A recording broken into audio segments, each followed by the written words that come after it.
Сіз киіміңіздегі шаштарды байқай бастадыңыз ба? Душ құбыры шашпен бітеліп, бас жуған сайын шаштың түсуі көбейіп кетті ме? Бұл трихологқа барған кезде жиі кездесетін шағымдар. Бүгін біз шаштың түсуінің 5 негізгі себебін қарастырамыз. Бірақ шаштың түсуі өздігінен тоқтайтын жағдайларда кездеседі. Мысалы, босанғаннан кейін әйел шаштың түсуіне шағымданады.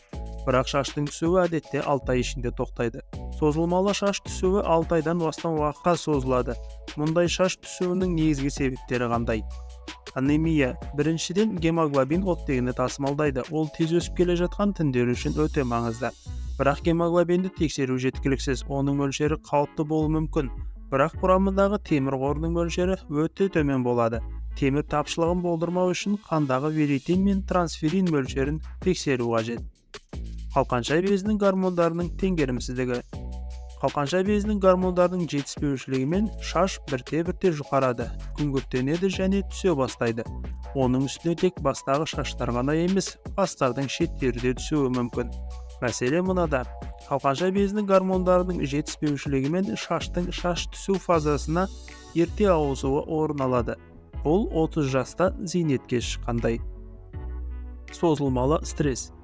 Бұл перифериялық тамырлардың тұрақты спазмына әкеледі. Бірақ қоректік заттары бар қан тар тамыр арқылы жете алмайды. Сонымен қатар стресс кейбір гормондардың босатылуын және басқалардың басылуын тудырады. Барлығы шаштың өсу фазаларына әсер етеді. Мысалы, стресс гормондарының бірі пролактин, катаген деп аталатын гормонды тудыруы мүмкін. Нәтижесінде өсіп келе жатқан шаш тыныштық кезеңіне енеді. Содан кейін түсе бастайды. Дененің интоксикациясы. Сіз химиотерапиядан кейін адамның шашы қаншалықты тез түсетінін білетін шығарсыз. Мұның себебі дәрі-дәрмектің дененің барлық тез бөлінетін жасушаларына әсері. Бұл шашқа да қатысты. Токсиндердің көзі есірткі, ауыр металлар, жаппай паразиттік инвазиялар және тағы басқалары жатады. Шаштың өсуі үшін субстрат жеткілікті ме? Өйткені шаш цистеин, клезеин, аргинин және метионин сияқты амин қышқылдардан синтезделетін кератин протеиннен тұрады. Шаштың өмірлік цикліне көптеген макро және микроэлементтер қатысады. Бірақ сіздің диетаңыз өзгеріссіз қалса және шашыңыз айтарлықтай түсіп кетсе, ағзамызды толықтай тексерткен жөн.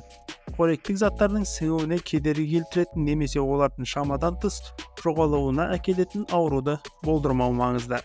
Шашыңыз қалың және сау болсын. Ағзамызға пайдалы басқа да видеоларды өткізіп алмас үшін арнаға тіркелуді ұмытпаңыз.